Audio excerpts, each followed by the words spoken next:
Alors dans le tumulte de cette troisième journée du salon, la première pour nous, France Loisirs, on a agrafé une personne que tout le monde connaît grâce à la couverture médiatique, c'est la présidente du salon, Isabelle Falconier. Merci de nous consacrer ces quelques minutes. En fait, le salon va bien. Le salon va bien, tout à fait. Le public s'empare de tout ce que nous avons préparé pour lui. Le stand du Québec ne désemplit pas. Vraiment, il y a un réel intérêt et puis l'accueil est tellement chaleureux.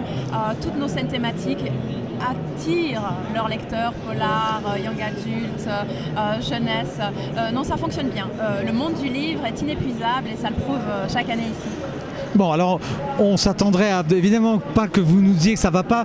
Comment ça va chez les Suisses, la place suisse les auteurs sont contents, les éditeurs sont contents? Alors oui, oui et non, bien sûr. On aimerait toujours avoir plus de lecteurs. On aimerait, quand on est un auteur, on a envie d'être derrière sa table de dédicace et puis d'avoir une file de 3 km. Mais voilà, un salon, ça sert aussi à conquérir un nouveau public. Tout le monde ne peut pas être Marc Lévy du jour au lendemain. Et souvent, ça sert à faire le premier contact. Et on revient l'an prochain et il y a 20 personnes en plus et on revient l'an prochain, il y a 100 personnes. Quoi. Oui, les éditeurs sont contents parce que ce salon, c'est le moment où quand on est dans l'édition suisse, on peut montrer son savoir-faire. On peut venir avec tout son fond, on peut venir avec tous ses auteurs et on peut être là, exister en tant qu'éditeur et parler aux lecteurs. Et ça, c'est inépuisable et c'est très important comme moment. Vous faites une grande expérience cette année. Votre plume, vous la connaissez à travers le journal, un journal qui a disparu. Vous cherchez dans vos tablettes, vous saurez de qui il s'agit. Vos chroniques sont publiées chez Favre. Alors, quelle impression? Vous allez aller faire des signatures? Vous allez avoir vos vrais lecteurs cette fois-ci?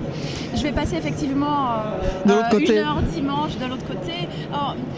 Je me sentais orpheline, je me sens toujours orpheline à la fois de l'hebdo et puis de ça mes vous lecteurs. Manque ça? Bien sûr, le lien avec les lecteurs me manque. Quand on est chroniqueuse depuis des années, c'est un privilège parce qu'effectivement on a des lecteurs.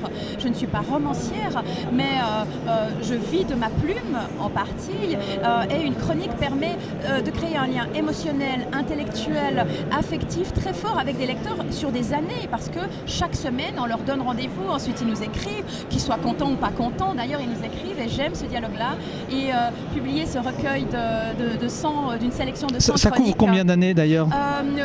Presque 2009-2017, c'est ça. Donc presque 8 ans de chronique ininterrompue. J'ai jamais aimé prendre de vacances de chronique, donc été, hiver, voilà, j'étais là chaque semaine pour les lecteurs. Donc c'est une manière pour moi de à la fois mettre un joli point final à cette belle aventure de chronique hebdo, en attendant évidemment d'autres nouvelles aventures de chroniqueuses. Bien sûr.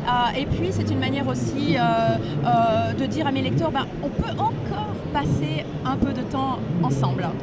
Merci Isabelle Falconier. Vous l'aurez compris, Isabelle est une spécialiste. Elle écrit, elle gère toute cette histoire-là. 31 ans de salon, c'est une grosse affaire. Pour nous, c'est les 10 ans de Web TV et on rappellera pour mémoire et pour les plus fidèles d'entre vous que vous nous aviez consacré dans notre tiré à part de l'hebdo un article sur nos 5 ans. C'était il y a 5 ans déjà. Félicitations, bel âge. Merci beaucoup. Bonne suite. On se retrouve jusqu'à dimanche comme ça.